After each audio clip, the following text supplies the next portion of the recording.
할렐루야. 우리 함께 보실 하나님 말씀은 사도행전 20장 28절로 31절 말씀입니다.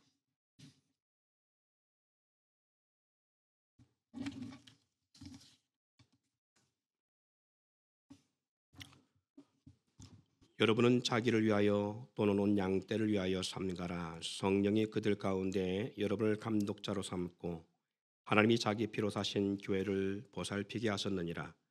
내가 떠난 후에 사나운 이리가 여러분에게 들어와서 그 양떼를 아끼지 아니하니 또한 여러분 중에서도 제자들을 끌어 자기를 따르게 하려고 어그러진 말을 하는 사람들이 일어날 줄을 내가 아노라.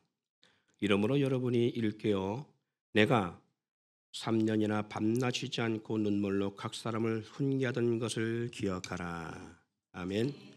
출애굽기에 보면 우리가 잘 아는 위대한 인물이 있지요. 바로 모세라는 인물이 있습니다. 여러분, 모세가 어디서 하나님의 부르심을 입었죠? 어디서 부름을 입었죠? 응? 광야. 좀 더 깊이 들어가면 무슨 산? 그렇죠. 호렙산. 호렙산인데 호렙산 어디 가운데서 하나님을 만나죠? 네, 저 떨기나무 가운데 불이 붙었으나 떨기나무도 타지 아니하는 그 희한한 환경을 모세가 목격하면서 거기서 하나님의 음성을 듣게 되어집니다. 그러면 한번 질문해 보겠습니다. 왜 하나님은 모세에게 떨기나무 가운데서 나타나시고 모세를 부르셨을까요? 많은 나무가 있지 않겠습니까? 광야라고 해도 하다못해 그 나무가 유일하게 한 그루만은 아니었을 거예요, 그지요? 하나님은 아브라함의 제사를 어디서 받으셨느냐 하면 상수리 나무 가운데서 받으시기도 하시고요. 그리고 우리가 잘 아는 대로 여러분들이 요즘은 자주 먹는 수입에 들어오는 거지만 감람나무라고 부르는 올리브 나무도 있을 것이고요. 많은 나무들이 있을 텐데 왜 하나님은 모세를 떨기나무 가운데서 부르시고 거기서 하나님은 모세를 만나시고 계실까요? 이유가 있겠지요. 떨기나무는 모세의 인생과 다르지 않습니다. 그래서 모세에게 마치 거울을 보여주고 있는 것 같은 그런 모습으로 모세 앞에 하나님이 나타나시는 데에 너는 이 떨기나무처럼 가시나무 같은 존재다 라고 하는 의미를 부여하고 있다는 것이지요.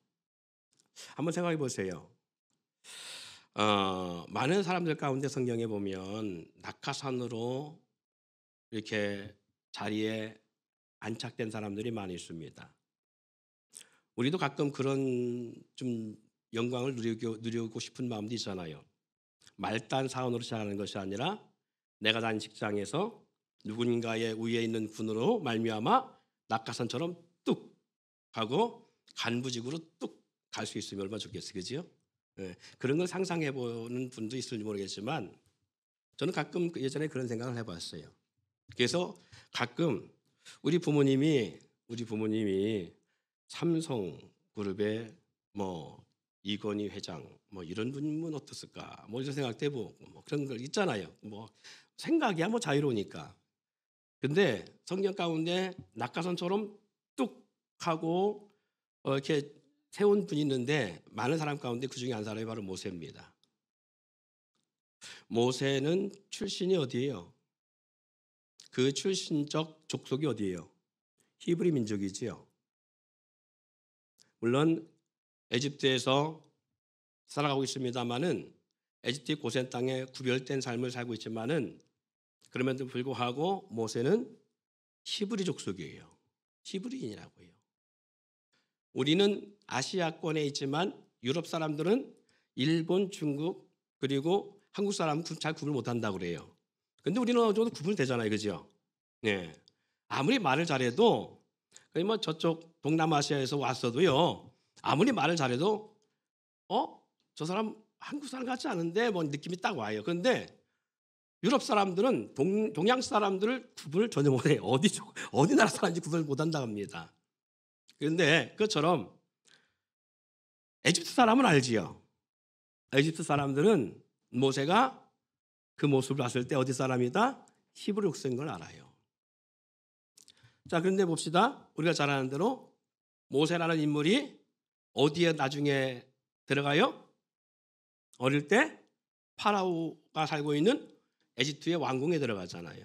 그리고 공주의 아들로 양자로 들어가서 공주 아들로 자라면서 장차 그 나라의 왕이도 될 수 있는 그러한 왕궁의 왕자로서의 한 사람으로 살아갑니다. 좀 아까 정체성이라고 하는 영상을 봤습니다마는 좋은 교사를 만나서 우리 지금 간증하신 분은 그래도 자기의 정체성을 잘 살릴 수 있었고 그리고 미국에 정착할 수 있는 그런 환경의 삶을 살아갈 수 있는 계기가 됐습니다마는 보편적으로 자기 정체성에 혼란을 가질 때가 참 많이 있어요. 우리도 가끔 자기 정체성이 어떤 존재인지를 정체성을 확인하자 그것에 대해서 잘 이렇게 인지하지 못할 때도 많이 있잖아요. 모세 같은 경우는요, 히브리 민족이 성장하고 날로 그 숫자가 더하는 모습이 두려움 가운데 있어서 파라오의 대신들, 다시 말해서 요셉을 알지 못하는 새로운 임금이 나오면서 이 말인즉 정치가 바뀌고 모든 정치적 환경이 바뀐 상태를 의미할 겁니다.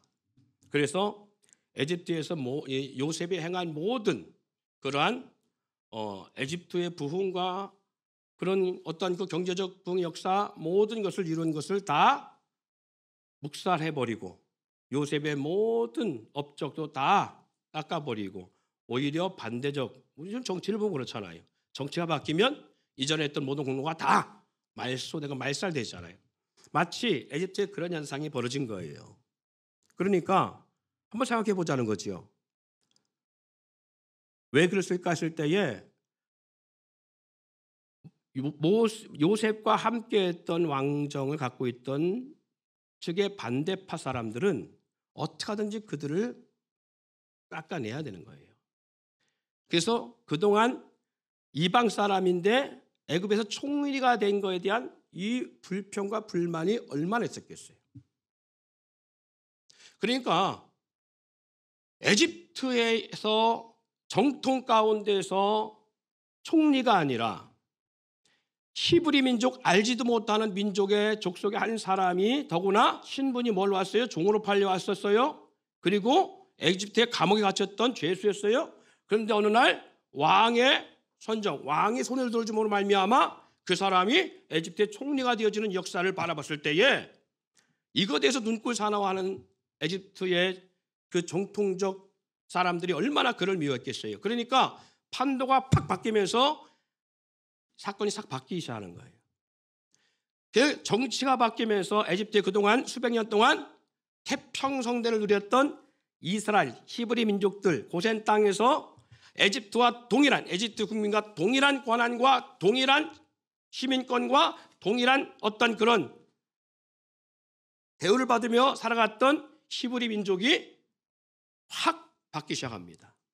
저들을 죽여야 되겠다. 저들을 말살시켜야 되겠다. 저들을 에집트에서 소수의 민족으로 그렇게 전락시켜야 되겠다라는 것의 정책이 사내 아이가 나면 전부 다 죽이고 여자는 에집트화 시키려고 하는 마치 중국 공정의 모습처럼 중국화하려고 하는 것처럼 그렇게 에집트에서 이스라엘 히브리 민족을 말살하고 에집트화 시키려고 하는 그런 모습을 나타내는 첫 번째 사건이 바로 사내 아이 남은 전부 다 죽이라는 거예요. 이런 것을 경험하고 있을 때에 나온 사람이 모세예요. 그러니까 히브리 사람으로부터 태어남을 입은 이 모세가 살아남는 역사는 불가능합니다. 3개월 동안 그 울음소리를 숨겨가면서 잘 키웠지만 모세가 워낙 목청이 좋아서 그런지 모르겠지만 더 이상 숨길 수 없는 상황임을 알고 갈대상자에 모세를 태워 강에 띄워보내잖아요. 그런데 그 강이 에집트에서는 아주 중요한 강입니다. 에집트의 젖줄 같은 강이에요. 고대에서는 그 강에서 제사를 드리고요, 신을 찾았어요.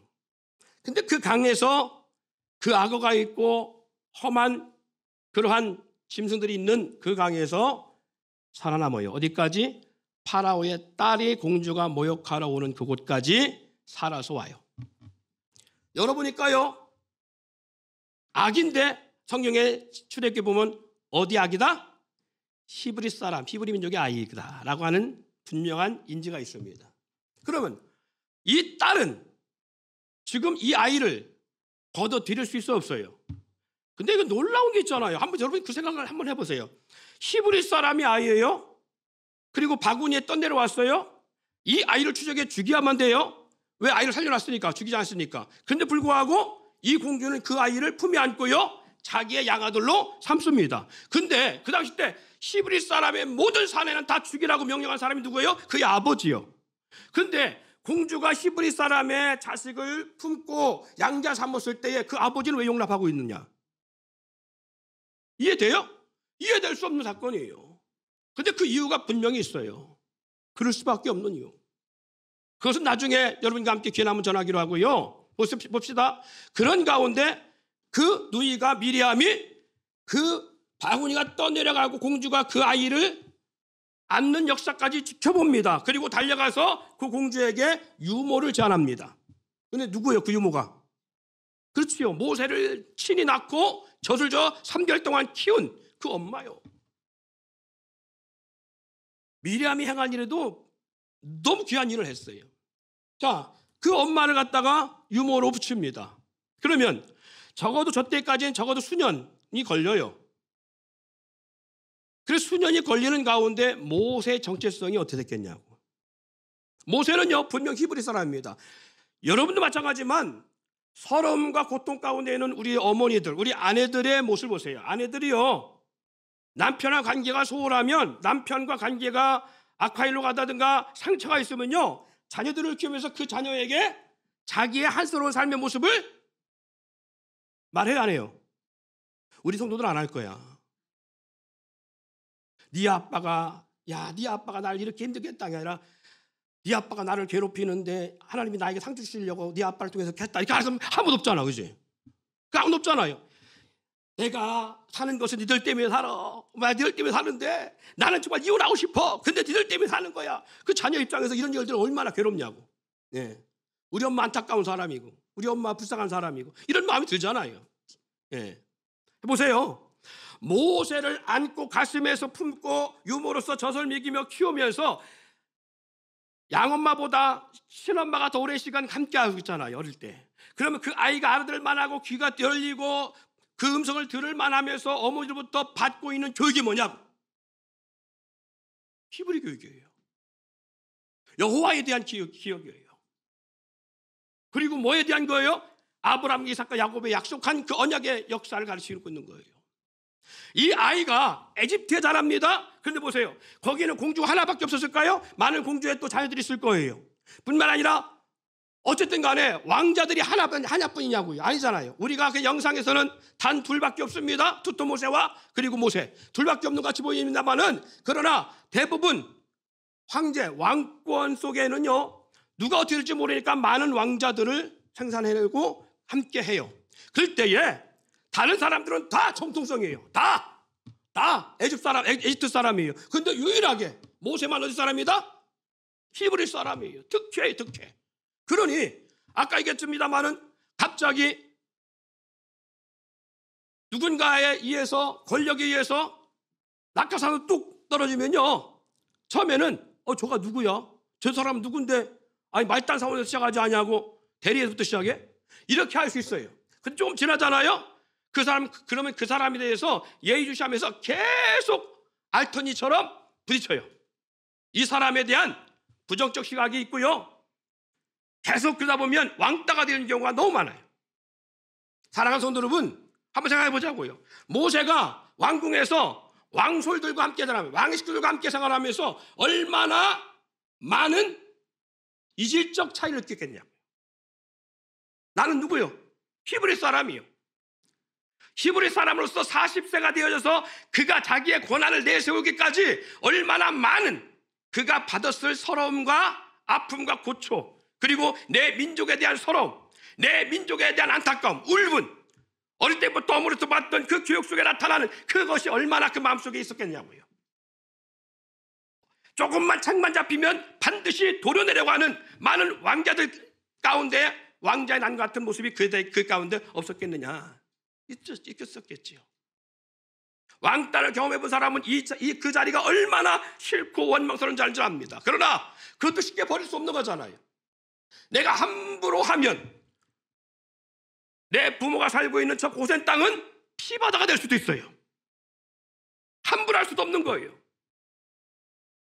그러다가 결국 그의 40의 나이에 하지 못할, 해서는 안 될 일을 벌입니다. 어릴 때부터 응집되어 있던 분노가 내 앞에서 보여지는 내 민족에 대한 서러움, 내 민족이, 내 백성이 당한 고초를 눈앞에 보면서 그는 참지 못하는 분노를 그 에집트의 군인에게 행합니다. 한 방에 죽여버려요. 그리고 땅에 묻습니다. 그리고 광야로 쫓겨납니다. 왜 도망갔겠어요? 두려워. 미디안 광야로 쫓겨난 모세, 그때부터 그의 인생은 나락으로 가지요. 아니 어떻게 보면 그곳이 천국이었는지 모르겠어요. 모세에게 있어서는. 야, 이제 정권 다툼 속에서 하루하루를 칼날 같은 삶을 살다가 내가 이렇게 쫓겨났으니 내 인생은 이제 왕자의 복은 보였지만 내가 이렇게 자유로운 삶을 살아갈 수 있다, 그럴 수도 있고요. 아니면 울분 속에서 성공시키지 못한 자신의 삶을 원망하면 그랬을지도 모르지요. 그 앞에 얼마나 많은 가시가 그의 삶 속에 있었겠습니까? 그 삶 속에 모세에게 주어졌던 얼마나 많은 가시가 있겠어요. 미디안에 살면서 미디안 이드로, 장인 이드로부터 책함받아서 그의 딸과 결혼하고 살아가면서 그는 그곳에서 자기의 권리를 다 주장하지 못하고 살아가요. 물론 가족을 이루고 살아갑니다마는 내가 히브리 사람으로서 히브리의 인으로서의 그 권한도 그 권리도 다 누리지 못하고 살아가요. 마지못해 살아갈 수밖에 없는 인생이에요. 그러니까 보세요. 그가 하나님 부르심 받고 에집트에 있는 내 백성 이스라엘 백성을 구원해야 되겠다 나갈 때에 두 아들과 자기 아내를 데려가다가 노정에서 여호와의 군장을 만납니다. 군대 장관을 만납니다. 근데 모세 눈에는 보이지 않으나 십보라의 눈에는 보이잖아요. 칼을 들고 모세를 죽이려고 시퍼런 눈을 뜨고 준비하고 있는 그 순간을 본 거예요. 그래서 뭘 취합니까? 길바닥에는 차도를 취하여 자기의 두 아들의 양피를 베어서 할례를 시킵니다. 모세가 살잖아요. 자 보세요. 모세가 광야에서 미디안에서 자기 처갓집 살면서 그가 하고 싶은 말에 통하고 그가 원하는 그가 그 마음속에 그 속에 있는 것을 내뱉고 한 것에 대한 일들이 잘 처리됐다면 할례 못했겠어요? 했겠죠. 그런데 씨알머리가 안 먹힌 거예요. 이돌의 양떼를 치면서 사이로서 자기의 말이 관철되지 않았던 겁니다. 나는 히브리 사람으로서 내 아들도 히브리 족속에 피가 흐르기 때문에 두 아들에게 할례를 해야 되겠다라고 한 말을 했겠어요? 했는데 통하지 않았다는 얘기입니다. 십보라는 그것을 들으면서도 그것을 귀담아 듣지도 않고 무시해버렸다는 얘기예요. 그런데 먼 훗날 모세가 사명 갖고 나갈 때에 여호와의 사자가 그를 죽이라는 모습 앞에서 내가 뭘 잘못했는가 그때 깨달은 거잖아요. 그리고 모세 혼자 보내잖아요. 사랑하는 성도 여러분, 모세 삶이 이와 같이 그의 삶 속에 되는 것이 하나도 없는, 좋은 위치 있을 때는, 권력가 있을 때는 권력가 있어도 그는 편하지 못하고 안정된 생활을 못하고 아침에 눈을 뜨면서 실수할까 봐 두려움 가운데 살아가야 안 되고 자기 민족에 대한 소름과 분노 앞에서 정체성을 상실한 가운데 살아가는 자신의 모습, 히브리 민족 앞에 섰을 때는 너는 왜 애굽의 히브리 민족 아니냐, 애굽의 조아리며 살아가야 되냐, 당당하게 너의 히브리 민족이 언제 피가 흐르고 있다는 것을 밝혀라 라는 얘기를 들었을 것이고, 바로 앞에서 그 왕자들과 함께 생활할 때는 히브리 민족이 어찌 이 자리에 함께 밥을 먹고 그러냐, 나는 저와 같이 밥 먹지 않으리라. 왕따되는 이곳에서도 함께 할 수 없고 저도 함께 할 수 없는 그 인생의 엄청난 파란만장한, 그리고 자기의 정체성을 드러내고 자기의 모습을 나타낼 수 없는 모습의 사람으로 그는 평생을 살아가요. 그러다가 잃어버린 양을 찾다가 가시떨기 나무 같은 곳에서, 이 가시떨기 나무에서 여호와 하나님을 만나고 목도합니다. 하나님의 불이 그 나무 가운데 있는데 불이 나무가 타지 아니하고 불도 꺼지지 않는 모습을 발견합니다. 하나님은 왜 모세를 그곳에 부르셨을까? 그 장소에서 그 떨기나무, 가시떨기나무 가운데서 모세를 만나기로 원하셨을까? 모세야, 너의 인생이 그렇지 않아? 이 가시나무처럼 수많은 가시가 너의 삶을 주관하고 있지 않느냐? 가시떨기나무가 세상 가운데서 아무 보잘것도 없고 유익함을 주지 못하고 있는 것처럼 내 인생도 그런 모습이 아니냐? 그걸 보여주고 있는 게 아닌가요? 그럼에도 불구하고 하나님은 모세를 저버리지 않았습니다. 왜 그 많은 인생을 하나님은 모세 가운데 나타나지 않냐고 이제야 나타나느냐? 자기 힘으로 뭔가 하려고 할 때에 하나님이 나타나면 그 모세는 수많은 영혼들을 죽이고 수많은 자기 백성을 죽일 수 있는 무서운 독이 가득한 사람이에요. 지난 40년 세월 왕궁에서 극한 분노 속에서 참고 자기 정체성을 잃어버리고 살아왔다면 광야 40년은 그 모든 것을 다 내려놓고 그가 하고자 하는 모든 계획들과 그가 하고자 하는 모든 것들이 다 숲으로 돌아가 이제는 남은 인생 죽음을 향하여 죽는 날을 바라보고 나갈 수밖에 없는 그때에 여러분 가시는 뭘 말하냐? 자존심이에요.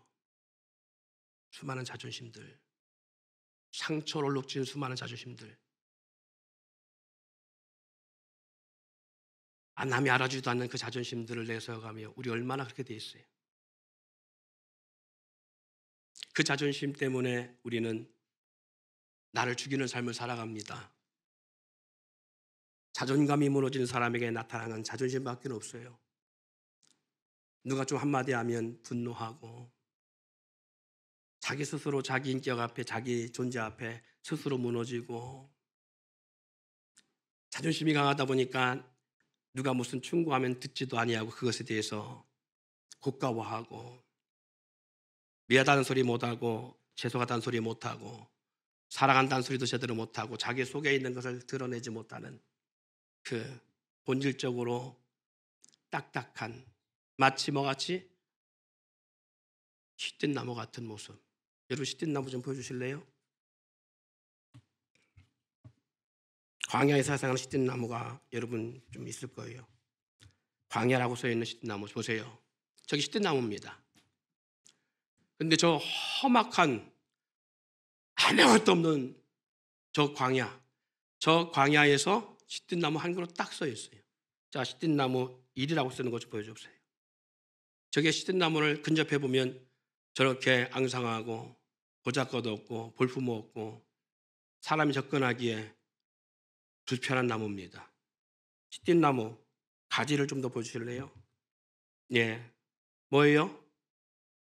가지 속에 가지에 드러나 있는 게 뭐예요? 자, 그 가시로 되어 있는 네 번째 영상 보세요. 저게 시든 나무 잎입니다. 전부 다 가시지요.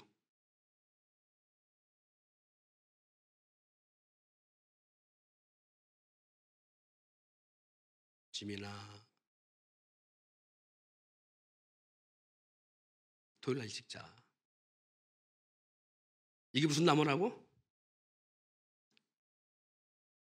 뭐 모르잖아. 시천나무가 아니라 시든나무라고. 시든나무예요. 가시로 다 되어 있잖아요. 그렇죠? 저게 가시나무 같은 모습입니다. 이파리가 없어요. 다 가시입니다. 그리고요, 줄기는요, 나무는요, 광야에서 황량한 바람을 맞으며 모래바람 맞으며 자라기 때문에요. 태양빛에 자기의 몸에 있는 수분을 빼앗게 하려고요. 딱딱하고 두꺼운 껍질로 자기 몸을 철저하게 감쌉니다. 물이 없이 자라는 광야에서 낮에 뜨거운 고온과 밤의 추위 속에 견디다 보니까 견뎌야 되기 때문에요. 살아남기에 자기 스스로가 철갑을 두를 수밖에 없는 그런 모습인 거예요. 이 가시가 저 나무에 뭐라고요? 자존심이라고요. 가시가 길이면 길수록 자존심은 더 세게 나타난다는 거예요.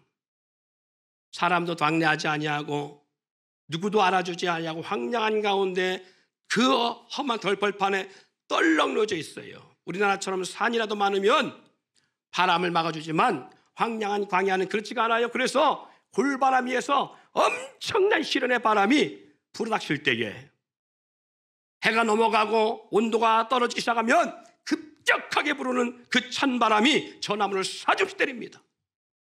해가 뜨면 뜨거운 고열련에서 자기 숲을 뺏기지 않으려고 하는 그 흙 속에 있는 땅속 깊은 곳에 있는 자그마한 숲을 견디려고 하다 보니까 숲을 뺏기지 않으려고 하는 그런 속에서 이파리가 아닌 가시가 대신할 수밖에 없는 거예요. 모진 나무, 외로운 나무. 내가 왜 이곳에 있는지. 다른 나무, 레바논 백자무처럼 다른 나무들은 풍성한 물가에 심겨있는데 나는 이 광야에서 왜 존재한지도 모르고 살아갈 수밖에 없는 저 나무. 이것이 우리의 모습이라고요. 그런데 놀라운 것은 하나님은요, 모세를 가시떨기 나무에 만난 것처럼 하나님 이스라엘 백성을 애굽에서 이집트 집어내서 광야 가운데 딱 보내시면서 광야에서 이제 내가 너희 히브리 민족 내가 너희와 함께하기를 원해. 그러니 너는 내 집을 져라 라고 말씀하시며 하나님은 저 광야에서 모진 바람 가운데 모든 추위 가운데서 공허하고 한없는 외로움 가운데서 정체성을 상실한 가운데서 그 갈등 속에서 그 수많은 상처 속에서 오직 가시같이 가시만 잔뜩 나있는 자존심만이 강한 그러한 존재인 저 나무를 취하여 하나님은 하나님이 구할 성막을 건축한 일에 주제로 사용하십니다. 보세요. 왜 하나님은 저 시딘 나무를 가지고 더 좋은 나무들이 많은데 불구하고 저 광야에 자생하는 볼품없는 보잘것없는 버림받은 나무를 취하여서 하나님의 성막을 건축하는 하나님이 거하시는 전을 건축하는 일에 저 나무를 쓰실까? 저 나무는 누굴 대신한다고, 누굴 대표한다고요? 이스라엘 백성. 너희는 이래. 너희는 히브리 민족이었지만 지금까지 400년 동안 에집트에 있으면서 너희는 에집트화 되었고 에집트의 사람들처럼 동기화됐지만 그렇다고 너희가 정말 에집트 사람이냐? 아니지 않느냐?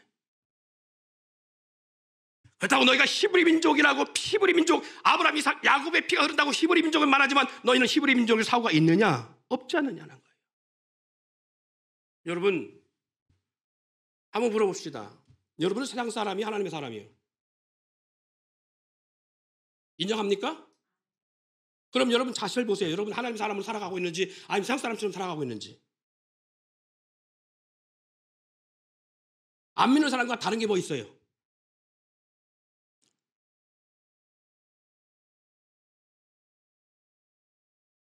정말 하나님의 사람으로서 하나님의 일에 우선순위 두고 있어요?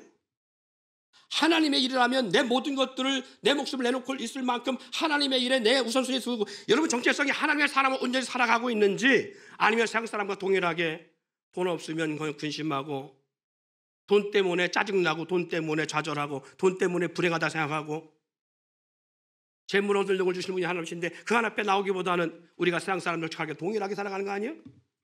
돈이 우리 삶의 전부가 아니냐 이거죠. 이게 우리들은 모습 아니냐. 안 믿는 사람과 뭐가 다르냐 이거죠. 나의 삶에 안 믿는 사람과 다른 것이 뭐예요? 이스라엘 민족이 에집트에 살며 400년 동안 에집트와 동기화되면서 그들 가운데 히브리 민족도 아니고 에집트 사람도 아닌 모습으로 그렇게 정체성의 혼란 가지고 살았어요.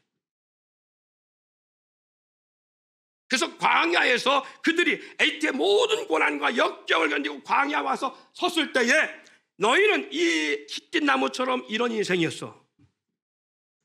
너희가 나와 함께하기를 원한다면 이제부터 너희의 삶에 놀라운 변화가 있어야 돼.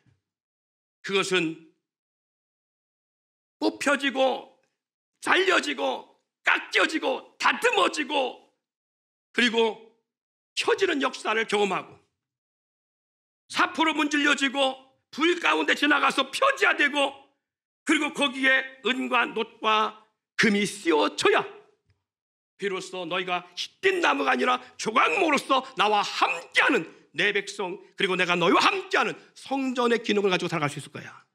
자, 그다음에 보여주세요. 성막의 기둥을 한번 보여주세요.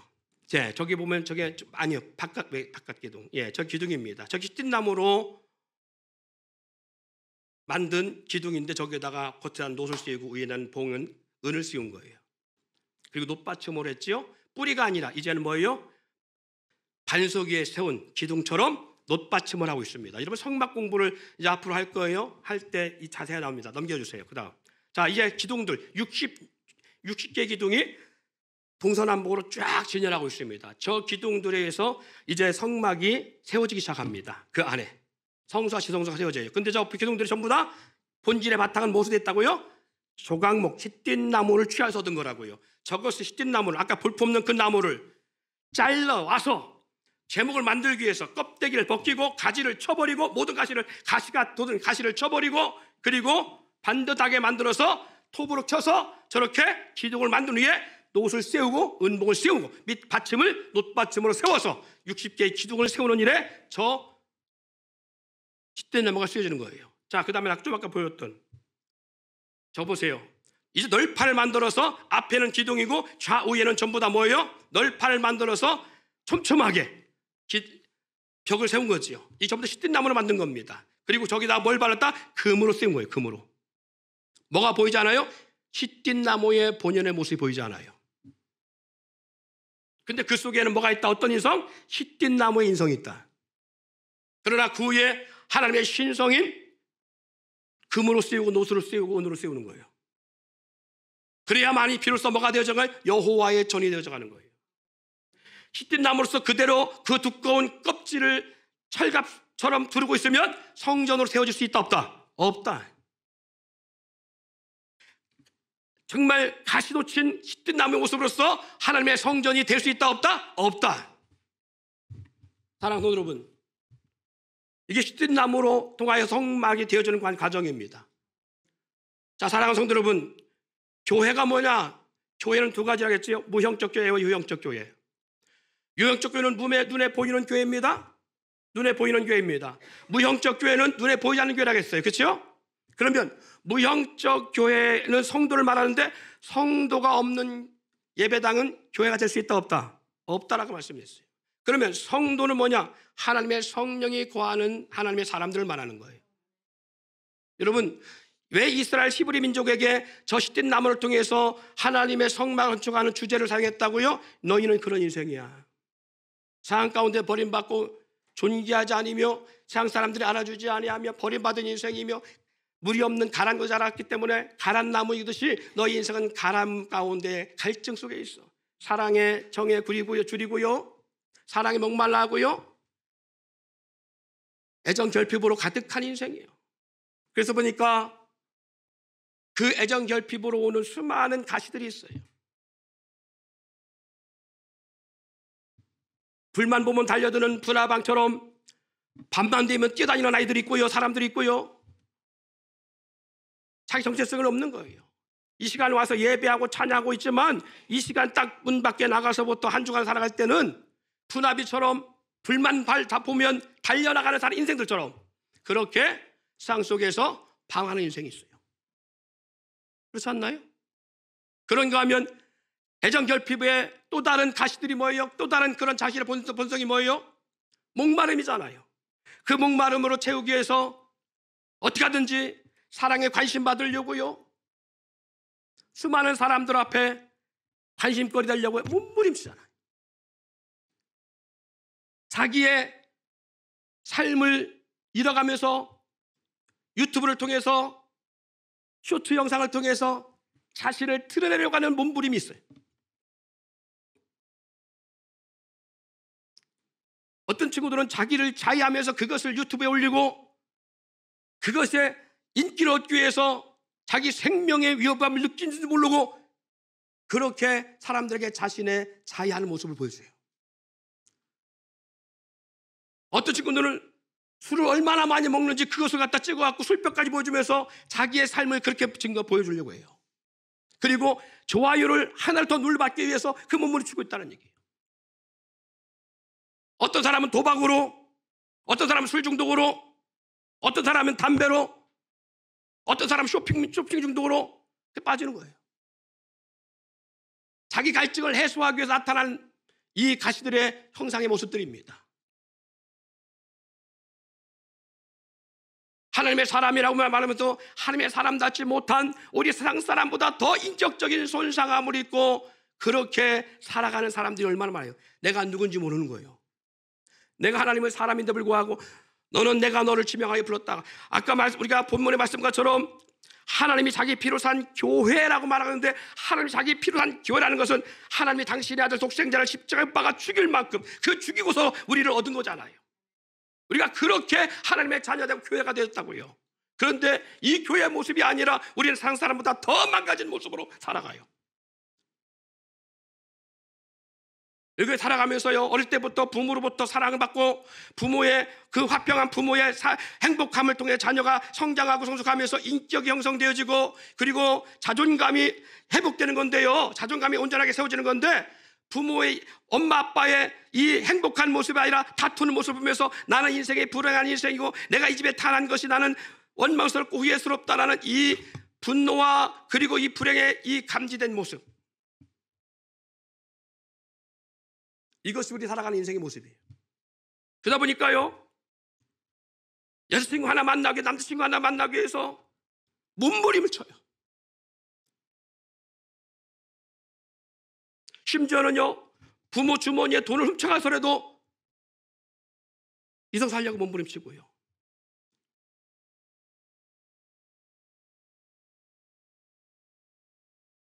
그렇지 않나요? 이 주일날에도 주님 앞에 예배하기보다 세상 속에 성공해 보려고 몸부림치고,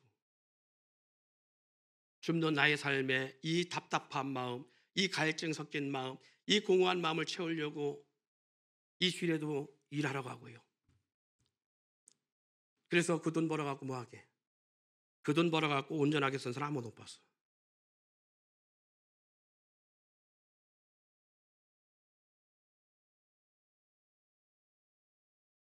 우리의 삶의 모습이 그렇게 갈증이 있어요. 누가 무슨 말하면 그래서 이건 나한테 한 말이지, 고가꾼 마음속에 분노가 일어나고 격동하고, 주의 종이 무슨 말하면 주님이 하신 말씀이다 생각하고 아멘하고 듣는 것이 아니라 버텨. 말 더럽게 안 들어 진짜.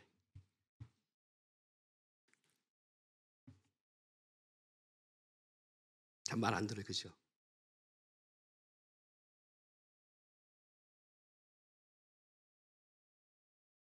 옆에 있는 분에게 좀 나를 이렇게 좀 인사 좀 해요. 말 좀 들읍시다. 축장하는 얘기 아니잖아요. 좀 말 좀 듣고 살아. 무슨 말 하면 안 들어. 얼마나 고집이 센지. 일 갖다가 우리 옛날에 그런 말 썼어요. 똥고집이라고. 얼마나 똥꼬집인지 몰라. 성도님, 기다리셔요.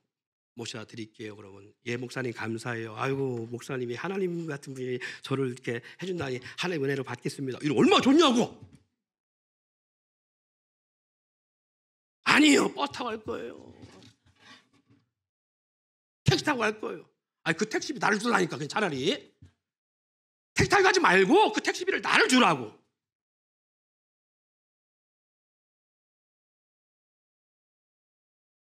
아니, 목사도 섬길 수 있는 기회를 주고 성도들한테 섬길 수 있는 기회를 줘서 은혜 받게 하고 상급 받게 해야지. 우리 김원수 장로님이 가끔 쓰는 말이 있어요. 내가 집에 가서 아무것도 안 하는 이유는, 그랬잖아, 아무것도 안 하는 이유는 아내 하나님 앞에 가서 복 받으려고, 복 받게 하려고. 그 말 틀린 말은 아니야. 이스라엘은 거지가 많아요. 근데 그들은 거지 노릇하면서요 당당하게 구해요. 왜? 자기 같은 사람이 있어야, 물질인 사람이 접선하고 북받는다 생각하니까 이스라엘은 거지도 당당해요. 나는 그 거지가 자존감이 회복된 거지라고 생각해.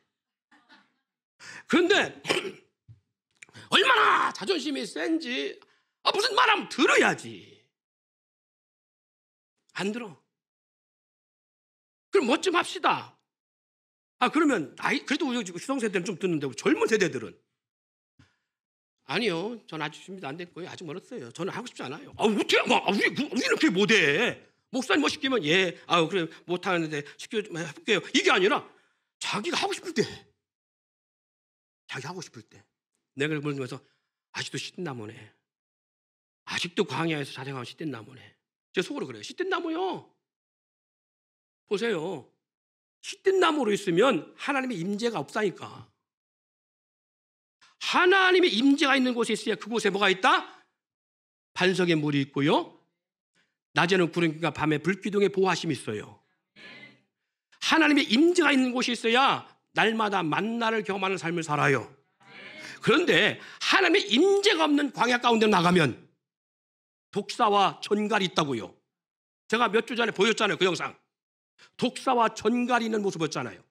이 뱀들이 얼마나, 이 뱀들이 그 도마뱀 한 마리 잡으려고 막 수백 마리 뱀들이 막, 아유, 지옥이 그럴 것 같아 막. 그런데 막 이런 험악한 환경 속에서 살아남으려면 얼마나 물도 없지요, 그늘도 없지요, 불도 없지요. 밤에 그 험한 광야에 살다가 그래서 죽는 거예요. 3일도 못 가서 죽는 거예요. 왜 이스라엘 백성들이 홍해의 그 엄청난 기적을 경험하고 3일도 못 가서 하나님을 원망했는데, 광야는 그래요. 3시간 이상 햇빛 노출되잖아요. 그럼 일사병으로 죽어요. 일사병으로. 그러니까 광야는 생존을 할 수 없는 땅입니다. 그런데 에집트의 이스라엘 백성을 구원하는 이스라엘 백성을 하나님이 광야에서 40년 동안 생존시켰어요. 할렐루야. 어디에 중심한 삶을 살 때?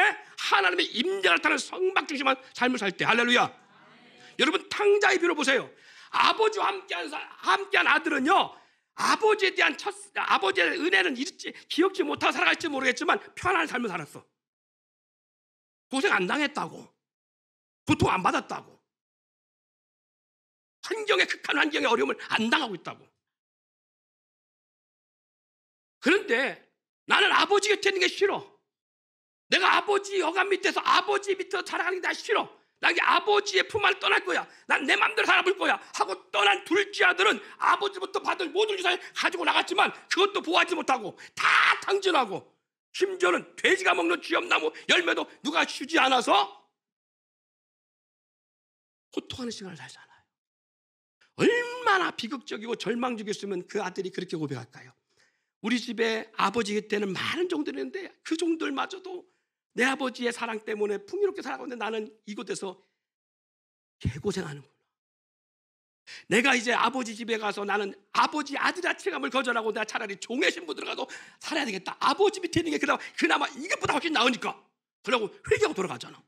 할렐루야. 왜 그래요? 아버지의 품을 떠나면요, 그렇다고 해서 그 아들이 아버지 아들 아니요? 탕자로 살아도 아버지 아들이요. 그러나 아버지 곁에 있지 않고 아버지의 품 안에 있지 않으니까, 아버지의 영향권 안에 없으니까 생고생하는 거잖아요. 그러니까 얼마나 힘드냐고요.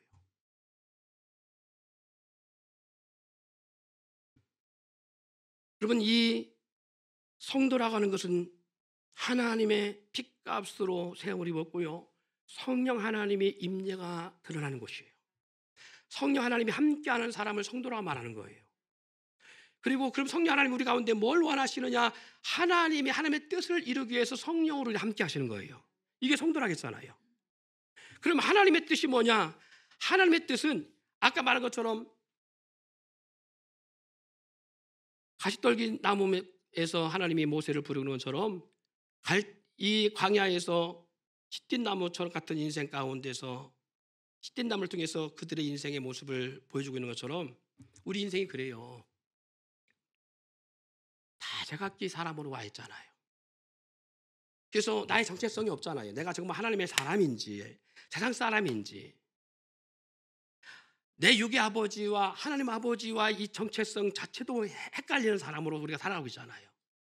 보세요. 하나님의 일을 안 하고 온전한 예배 생활 안 해도 하나님의 사람이라니까. 하나님의 사람인데 여전히 세상 사람과 다르지 않은 삶을 살아. 바뀌지 않아. 정체성의 혼란 가지고 살아요. 아버지를 아버지라고 제대로 말하지 못하고 고백하지 못하고 살아가. 그렇게 살아가는 인생이에요, 우리가. 그러니 각자의 가시들이 얼마나 나 있냐고. 각자의 모남이 얼마나 있냐고. 각자의 상처들이 얼마나 많아요. 각자 집안에 살면서 김씨 집안에 살면서 김씨 집안 속에서 살아온 인생의 아픔 역사들, 정씨 집안에 살아온 영상의 아픈 인생들, 환경 속에서 살아오며 수많은 상처들, 이런 각양의 사람들이 다 제각기, 문화가 다 제각기, 형태가 다 제각기 한 사람들이 모였어요. 모였는데 뭘 하고 있어? 다시 한번 기둥들 쭉 세워진 기둥들 보여주세요. 보세요. 이게 시딘 나무로 만든 기둥들이라고 했잖아요. 그런데 기둥으로서 온전하게 쓰려면 다 하나가 돼야 돼. 할렐루야. 다 하나가 돼야 돼. 같은 마음, 같은 뜻, 같은 사랑에 하나가 될 때 하나님의 임재가 나타나는 성막이 될 수 있어요. 자, 성막의 널판들 했던 그 모습들 보여주세요. 보세요. 이게 제각기 생겼다면 저게 온전한 성막을 축조해낼 수 있어요? 없어요. 다 규격화돼서 동일하게 쳐내고 깎여지고 그리고 켜져서 온전한 널판이, 그 시딘 나무가 온전한 널판이 돼야 비로소 온전한 하나가 될 수 있는 거예요. 자, 저 본성이 뭔가? 시딘 나무 다시 한번 보여줘보세요. 저 나무의 본성은 어떻게 생겼다고요? 이렇게 생겼다고요. 좀 더 확대시켜 나무만 보여줘봐요. 저렇게 생겼다고요. 저거 따왔어, 저걸. 저걸 어디다 쓰냐고. 쓸모가 없어. 쓸만한 제목이 아니야. 딱 하나 하는 거 있어. 불쏘시개. 근데 가시가 달려서 불쏘시개도 힘들어. 옛날에 어릴 때 우습을 많이 떼봤는데요. 소나무는요, 하기는 쉬워. 근데 이 소나무는 송진 때문에 끓으면 연기가 얼마나 하는지 몰라. 근데 제일 좋은 나무가 뭐냐면 참나무야. 참나무는 모든 사람들이 떼기 좋으니까, 장작 만들기 좋으니까 답이 가서 없어. 그래서 하다가 나중에 어떤 나무가 갔다냐면 아카시아 나무 배로 가는 거예요. 아카시아 나무가 저렇게 생겼어요. 시골 가면. 아카시아 나무 되면요, 그건요, 가시 때문에요, 가죽 장갑 끼지 않으면 힘듭니다. 아카시아 나무 하나 좀 이렇게 좀 취하려면요, 손에 피가 나지 않으면 취할 수가 없어요. 저 나무 그 모양이야. 저가 또 어땠었냐고. 그런데 하나님이 저 나무를 취하여서 성막을 만든 주제로 사용한 처럼 저와 여러분 저렇게 생긴 제 마음대로 불품 없이 보잘것 없이 정말 지 마음대로 생겨 가시 투성인 나무, 자존심 투성인 인생들을 불러 모았어요. 불러 모아서 성막을 주제로 쓰려고 하니까 어떻게 돼? 하나님의 임재가 있어야 되잖아요. 그런데 이게 딱 놓으면 몰라.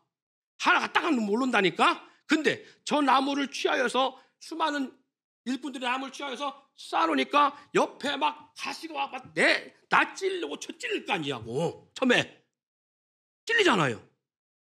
그러니까 아프잖아. 아파 그만 아파 왜 이렇게 널 나한테 이렇게 공격적이야 이렇게 하잖아. 왜 공격적이야 아파 뭐 이러잖아. 그게 막 상처하잖아요.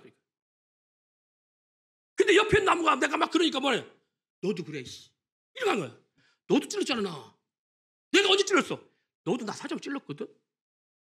우리 모여 살면 안 돼. 사랑이 없어 이곳은. 이렇게 나오는 거야. 다 제각기니까 모여봐야 서로 찔르고 상처 주니까 아픈 거예요. 그러니까 막 원망 나오는 거예요. 내가 교회를 왜 다녀? 내가 이런 게 나오나 봐라. 이러는 거야 막 전부 다. 네. 그러니까 뭐 좀 합시다 그러면 나 안 해. 목사 알아서 하세요. 이거요. 같이 밀 좀 합시다. 말 더럽게 안 들잖아. 우리 말하셨잖아요. 말 잘 듣는 사람처럼 앉아있는데 오늘 이후로 보겠습니다. 얼마나 잘 듣는지. 하여튼 제 만등에 말도 안 듣잖아요. 그러다 보니까 찔리고 보니까 아는 거예요. 상처나 보니까 아는 거예요. 내가 가시가 있구나. 내게 상처가 있구나. 내가 뭐가 나 있구나.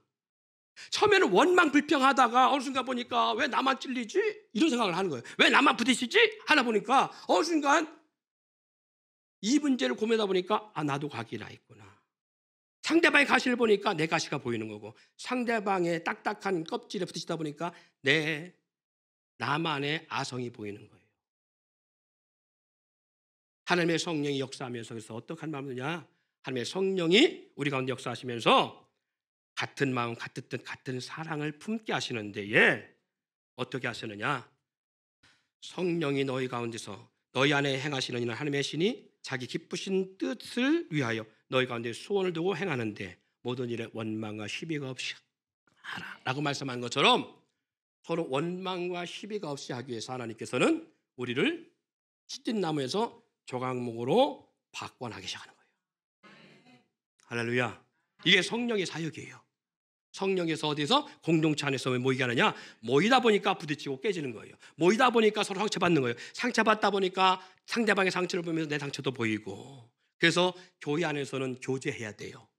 떡을 떼며 교제해야 돼요. 음식을 나누며 교제해야 돼요. 함께 중보해 줘야 돼요. 제발 부탁이건데 밥 먹고 싶으면 부탁하지 마세요. 오후 예배를 드릴 시간이 없어도 오후 예배 드리지 않은 이유는 바로 밥 먹고 대화하자는 거예요. 차 한잔 마시면서 교제하자는 거예요. 근데 일주일 동안 한 번 딱 교회 나와서 예배 드리고 바로 집에 가면 교제가 안 돼. 내 인생 나 홀로야. 그러면 서로 상처를 못 돌아봐요. 서로의 아픔을 몰라요. 내가 어떤 모남이 있는지를 몰라. 부부가 살면서 처음에 사귈 때는 다 좋지. 그렇잖아요. 서로 뿅 가잖아. 한눈에 반하잖아. 죄송합니다. 저는 두 눈 감고 다 반했던가 보라. 한눈에 반한다 하잖아. 한눈에 반해서 처음에는 결혼합니다. 사랑해. 나 당신을 위해 죽을 고비가 죽을 각오가 돼 있어. 개풀정도를 하지 말라고 그래. 무슨 그래갖고 막 서로 막 사랑하는 것처럼 해갖고 결혼하잖아. 결혼하고 나서 얼마 있으면 그때부터 싸우기 시작하잖아요. 예. 왜 내 뜻대로 안 해주니까. 그래서 막 우리 여성들은 아내들은 막 사랑이 고프니까 나 좀 봐줘, 나 좀 알아줘. 너 당신 나 사랑하는 거 맞아 막 이렇게 하잖아. 예. 예. 사랑 다 해양하고 있네. 밥 먹고 살려면 돈 벌어야지. 남자가 언제 아내 품고 아내하고만 있어. 그다 돈 벌어야지. 나가는 거야. 막 열심히 나가는 거야. 막. 그래 막 집에 오면 막 아내는 막 나 좀 봐달라고 막 절대 막 나 좀 봐줘, 나 좀 봐줘 막 그러잖아. 근데 남자는 그거 볼 수 없어. 왜 지쳤어 이제 이미 회사 다 지쳐버렸어. 그래갖고 그냥 자는 거야 그냥 TV를 보고 있는데 TV 볼 시간에 나 봐줘. TV 보는 게 아니라니까 그 시간에 그냥 멍 때리고 있는 거라니까. 자기 한 하루의 모든 소진한 에너지를 그 TV 멍 때리고 있으면서 그냥 채우고 있는 거예요 그냥 그게. 근데 이 아내 입장에서는 그게 아니라는 거야. TV하고는 사랑하면서 왜 낙은 안 해줘 막 이렇게 하는 거잖아 막. 그래갖고 막 아내들은 막 갈증이 목말라. 그러다 보니까 임신하고 애 갖다 보니까 아내는 아내들 바쁘고 남편 바쁘다 보니까 남편들은 회사 가다 보니까 회사에서 이쁜 여직원이 나한테 커피도 사다 주고 나 잘하는 거요. 그래 보니까 아내하고 대화가 안 통하는데 같은 직원하고는 대화가 통하네. 이래버리는 거예요.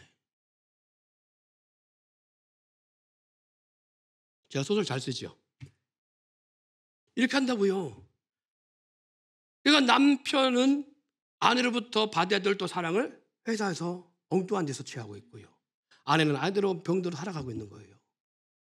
그러다가 아이들 장성하면서 이제는 눈 뜨고 가정을 돌아보고 한숨을 쉬고 집에 돌아와서 이제 남편으로서 자녀들과 함께 뭔가 해보려고 하는데 얘들아 뭐해라. 아빠 나 오늘 누구 만나러 가야 돼. 어디로 만나러 가야 돼. 뭐 하러 가야 돼. 다 엎어져. 다 뿔뿔이 터지잖아요. 그래서 자녀와 함께 하잖아요. 그러니까 아빠는 어느 순간부터 50이 넘으면 그때부터 왕따가 되기 시작합니다. 집에서. 그동안 엄마는 애를 키우면서 히브리 민족의 어머니처럼 아까 요게베서처럼 어떻게 내가 네 아빠 때문에 서러워하고 막 애하고 막 평생을 살아온 거야. 몇십 년을. 그러니까 애하고 죽이 잘 맞아. 남편 집이가 왕따가 돼갖고 아무것도 못해. 이때부터 남자들은 외롭게 사는 거예요. 뭐보다도 더 집에서 기른 강아지보다 더. 강아지는 대접을 받고 있는데 한 달에 몇십만 원씩 대접받고 있는 남편을 지금 밥 좀 먹고 오지 이러잖아. 그 밥 한 끼도 안 해주려고 그러잖아요.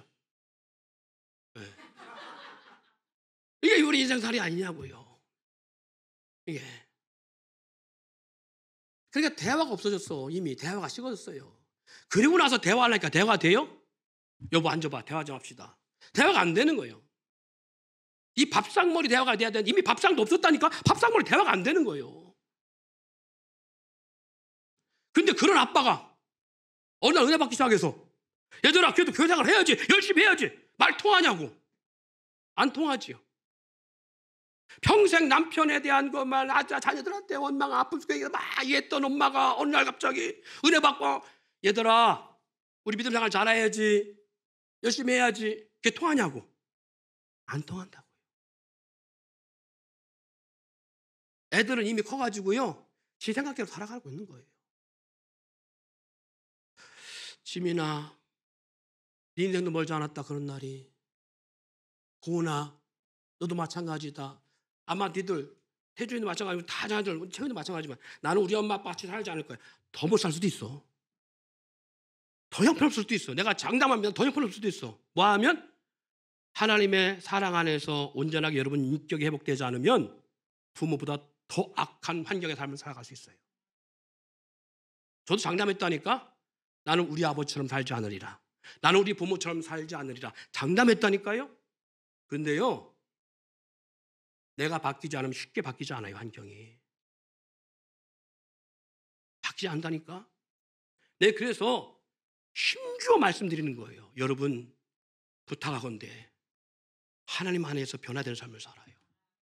하나님의 인격적 안에 들어와요. 하나님의 성령의 열매를 맺어야 돼요. 하나님의 뜻을 이루어가야 돼요. 그래야 하나님이 우리의 삶을 주관해 가셔요. 누구는 돈 벌고 싶지 않아요? 몸부림치며 돈 벌고 싶지요. 주일날도 돈 번다고 나가죠? 벌어보세요. 모아지나? 안 모아진다니까. 쉽지 않아요. 예배도 피하고 나가서 그렇게? 아니요. 부탁하건대 주일은 주일답게 쓰세요. 1년 365일이 주일이지만 적어도 예수께서 부활하신 이 주일을 기억하면서 주님 안에서 함께 하세요. 그래서 나누며 서로 상처를 토하고 서로 위로하고 서로 격려하며 그리스도의 공동체로서 서로 좋은 제목으로 변화된 역사가 있어야 돼요. 그래서 밥 먹는 거예요. 그래서 함께 차 마시며 함께 교제하는 거예요. 예배 딸랑 1시간 뒤로 가는 거 그게 중요한 게 아니에요.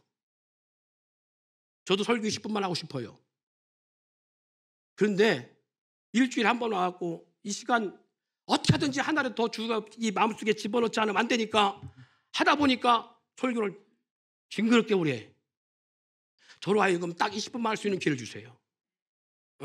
딱 20분에 설교 끝내고 12시 시작하면 11시 시작하면 12시에 딱 끝날 수 있는 은혜를 주세요. 그런 은혜를 주셔야지 여러분도 은혜 받고 저도 은혜 받지. 할렐루야. 진을 빼는 설교를 하게 만들면 되겠냐고. 그래도 여전히 졸고 있는 녀석들은 뭐냐고. 이 시간에도 이렇게 힘을 주면 땀 흘리며 설교하는데 강자요, 강자. 할렐루야. 어쨌든 사랑하는 성도 여러분, 주님 안에서 정말 회복되기를 소망합니다. 하나님의 성령이 임하신 역사, 그 성령 안에서 우리가 온전한 역사를 만들어가는 역사가 있어야 돼요. 하나님은 여러분을 사랑하십니다. 그리고 여러분을 추모하고 계셔요. 그리고 여러분을 부르신 이유는 하나님의 여러분을 통해서 하나님의 뜻을 이루게 하며 이라는 것을 잊지 않기를 바랍니다.